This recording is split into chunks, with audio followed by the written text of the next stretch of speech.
Olá, meu nome é Diego Nunes, esse é o nosso devocional. Se você é novo por aqui, se inscreva no canal, deixe o seu comentário, compartilhe essa mensagem e ative o sininho para receber todas as notificações. Estamos no estudo dos 5 ministérios que compõem a igreja e chegamos ao último ministério, que é o ministério do apóstolo.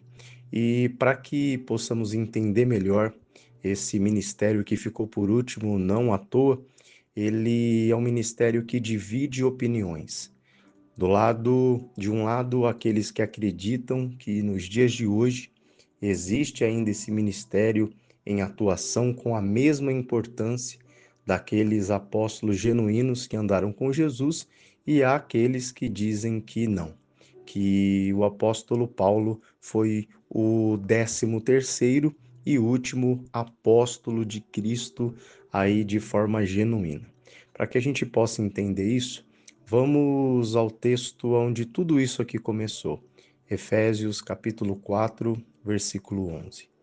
E ele mesmo concedeu uns para apóstolos, outros para profetas, outros para evangelistas e outros para pastores e mestres.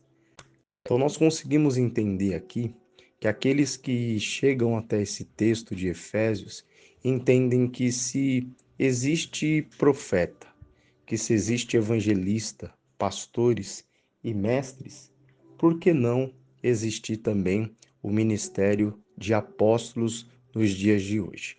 Então, esse ministério, diferente dos outros 4, ele divide opiniões. Em uma pesquisa feita, chegamos ao número aproximado de 10.000 apóstolos nos dias atuais. Muitos acreditam que entre esses 10.000 ou em outros que existiram antes ou vierem a existir depois, não podem ser intitulados como apóstolos, defendendo a visão de que o último apóstolo foi Paulo, e assim se encerrou o apostolado no sentido do real significado daqueles que andaram com Jesus. Vamos entender um pouco mais sobre esse assunto e para que você entenda isso de maneira bem clara, nós vamos ver que essa dúvida ou essa questão, ela não é tão atual, não. Segundo Coríntios, capítulo 11, versículo 13, diz: Pois tais homens são falsos apóstolos, obreiros enganosos, fingindo-se apóstolos de Cristo. Isso não é de admirar, pois o próprio Satanás se disfarça de anjo de luz. Portanto, não é surpresa que os seus servos finjam ser servos da justiça. O fim deles será o que as suas ações merecem. Nessa segunda carta de Paulo, aqui à igreja de Coríntios, nós vemos que existiam ali pessoas que se intitulavam apóstolos, mas na verdade Paulo chamava eles de falsos apóstolos por dois motivos. Primeiro, porque suas mensagens eram falsas, e segundo, porque a sua candidatura era falsa. Então, as mensagens que aqueles apóstolos, entre aspas, pregavam era uma mensagem que pregava um outro evangelho, que não era o evangelho genuíno, e a sua candidatura também. Ela não veio através de Cristo como os outros apóstolos. Então, por esses dois motivos, Paulo ele declarava aqueles homens falsos apóstolos. Em Apocalipse, capítulo 2, versículo 2 diz, ali para a igreja de Éfeso, aqui as cartas escritas por João, na ilha de Patmos: Conheço as tuas obras, tanto o teu labor como a tua perseverança, e que não podes suportar homens maus, e que pusestes à prova os que a si mesmos se declaram apóstolos e não são, e os achastes mentirosos, e tens perseverança, e suportaste provas por causa do meu nome, e não te deixastes esmorecer. Agora aqui, como eu disse, é a vez de João, que traz o recado de Cristo para a igreja de Éfeso, igreja onde o próprio João era pastor antes de ser exilado na ilha de Patmos. Então, mais uma vez aqui, nós vemos o desejo pelo tal cargo de apóstolo. E por que esse desejo tão acirrado pelo apostolado? Vamos entender por que que as pessoas desejavam tanto ter esse título de apóstolo. Este cargo, ele era de grande destaque entre os crentes. A autoridade embutida no apostolado era de um nível maior. Então, sinais e prodígios, curas, milagres e também uma contribuição literária, já que os apóstolos deixaram seus escritos para a edificação da igreja. Escritos estes inspirados pelo Espírito Santo e carimbados pela prerrogativa de terem andado com Jesus e não só andado, mas comprovado a sua ressurreição. Então, as pessoas olhando para esse cargo de apóstolo, vendo o destaque que isso dava, eles queriam esse título. Quem não quer ser chamado de apóstolo? Mas quando você tem um cargo, você precisa, junto com esse cargo, ter junto com você os pré-requisitos que me, que me colocam ali com o carimbo de fato ali, sabe? Que colocam aquela pessoa é, com autoridade para exercer aquele cargo. Então, os pré-requisitos eram ali já dito pelos próprios apóstolos.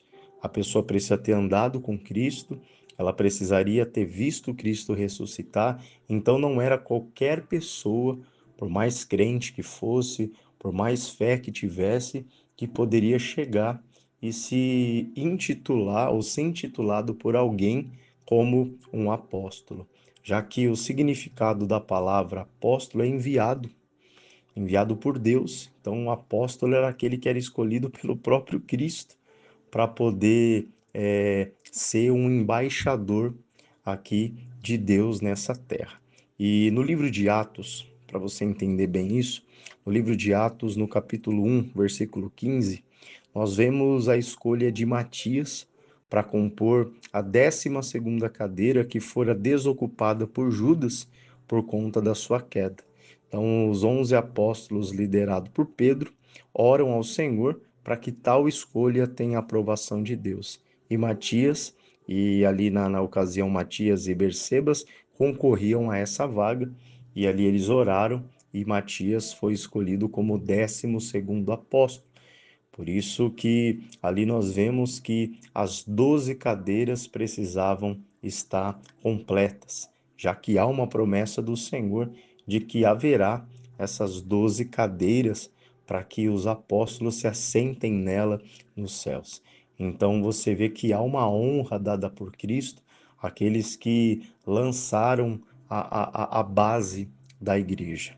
E é interessante que mais à frente, depois que Judas acaba se perdendo e acaba até mesmo se matando, né, cometendo suicídio, é escolhido Matias, e mais para frente no capítulo 12 de Atos, nós vemos Herode Agripa estendendo as suas mãos sobre a igreja e matando o apóstolo Tiago, que era irmão de João. Mas dessa vez não há uma escolha de um outro discípulo para substituí-lo, já que o Tiago morre no exercício da função apostólica, tendo sua morte como um ingresso para o camarote na glória do Senhor, ocupando a sua cadeira apostólica. Então, não foi escolhido o 12º porque o Judas morreu. Foi escolhido o 12º porque o Judas caiu. E, infelizmente, aí o Judas acabou deixando aquela cadeira vaga. Já no caso de Tiago, não. Ele não caiu, ele foi morto. E isso até mesmo era tido como um privilégio, morrer por Cristo. Então, mesmo com muita oração, era nítido que uma hora os apóstolos genuínos de Cristo iriam partir como Tiago para ocupar sua cadeira. Eu digo que mesmo com muita oração, porque após a morte de Tiago, eles pegam Pedro, prendem Pedro e a igreja entra em oração e o Senhor livra o Pedro e traz o Pedro de volta, mas mesmo com muita oração, uma hora eles iriam acabar tendo o mesmo destino de Tiago. E aí? quem ficaria responsável em dar continuidade à obra de Deus. Você quer entender isso? Mas antes de entender, quem daria a continuidade, já que uma hora os 12 apóstolos iriam morrer, vamos entender uma coisa aqui. Uma seita, logo que ali estávamos no findar apostólico, uma seita logo se encarregou de tomar, por conta própria, né, essa posição de continuidade. A seita dos gnósticos. Eles diziam que tinham uma revelação que nem os apóstolos de Cristo tiveram. O nome gnósticos vem do grego gnosis, que significa conhecimento. Então, eles acreditavam que a salvação vinha por meio do conhecimento e não da fé. Olha que interessante. Pessoas achando que podiam herdar a igreja, como se o próprio Deus não tivesse um plano de continuidade e o homem precisasse salvar a igreja do Senhor. Então se levanta essa ceia dos gnósticos para poder dizer, olha, agora nós é quem vamos dar continuidade. Nós somos os apóstolos de Cristo. E quem combate os gnósticos são os bispos, que dizem ser aí os herdeiros daquilo que foi iniciado pelos apóstolos. E os bispos de Roma acreditam que para combater o governo dos gnósticos precisam criar um governo e assim eles lutam para tomar posse deste lugar de destaque. Mas tempos depois, eles até conseguem, mas criam aí uma divisão entre os próprios bispos, dizendo que os bispos de Roma têm aí vantagem sobre os demais por serem discípulos de Pedro, que atuou em Roma. E assim os bispos de Roma criam o papado, aí que você já conhece, né? O pai de todos os bispos, no caso, o Papa. Então, como uma espécie de um apóstolo, ele vai ditar as regras. E você vai entender, se você estudar aí, que essa visão do Papa, né, do papado, ela foi combatida no protestantismo, que traz aí o lema solamente as escrituras. E foi dentro do protestantismo, mais precisamente no pentecostalismo, são muitas palavras difíceis, que surge a visão de que é necessário trazer para a igreja o apostolado novamente. Então você percebe que após a morte do apóstolo Paulo, pessoas tentam, uns dizer que são os apóstolos, outros dizem não, como aqui os bispos declaravam não, o apostolado acabou com Paulo, mas quem manda agora são os bispos, e aí se levanta o Papa, e aí através de Lutero há aquele combatimento, né? Aquele combate, dizendo que não. Aqui quem manda realmente na igreja são as escrituras que os apóstolos e os profetas já deixaram. Então, quem guia a igreja é os livros que já foram deixados por aqueles homens inspirados por Deus. Então, vem o protestantismo, e você sabe que dentro do protestantismo há também as divisões. Nós temos a igreja pentecostal, a igreja neopentecostais, temos aí a presbiteriana, temos as igrejas batistas. Então, nós temos aí uma vasta visão de como devem ser as coisas. E aí, o pentecostalismo, ele vem trazendo aí essa visão de que é necessário para a igreja ter sim um apóstolo, que a igreja ela perde muito sem esse cargo. E aí começam a surgir as igrejas apostólicas e os apóstolos que vemos hoje. Então, mas respondendo aquela pergunta que eu tinha feito, teriam os apóstolos de Cristo deixado a missão de dar continuidade na igreja para alguém? Será que nós temos na Bíblia algum relato de passagem de bastão, vamos chamar assim? Vamos em Atos capítulo 15.